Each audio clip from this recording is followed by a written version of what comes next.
Men ismim Nazarbek, men Toshkent kimyo texnologiya instituti Yangi filiali talabasiman.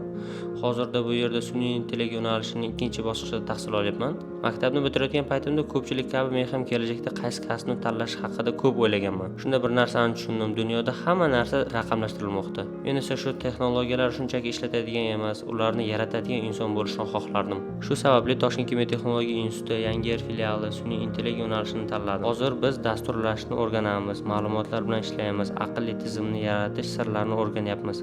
Ba'zan oddiy bir g'oya ustida ishlay turib, uning kelajakda minglab insonlarga foyda keltirishi mumkinligini tasavvur qilaman. Bu yerda faqat kitob o'qib o'tirmaymiz, turli loyihalar ustida ishlaymiz, yangi texnologiyalar sinab ko'ramiz, jamoa bilan fikr almashamiz. Bugun sun'iy intellekt tibbiyotda ham, sanoatda ham, ta'limda ham, biznesda ham qo'llanilyapti. Demak, bu yo'nalishni tanlagan insonlar imkoniyati ham cheksiz. Men kelajakda zamonaviy texnologiyalar yaratishda o'z hissamni qo'shishni istayman va ishonamanki, bu yo'ldagi ilk qadamlarim aynan shu yerdan boshlanadi.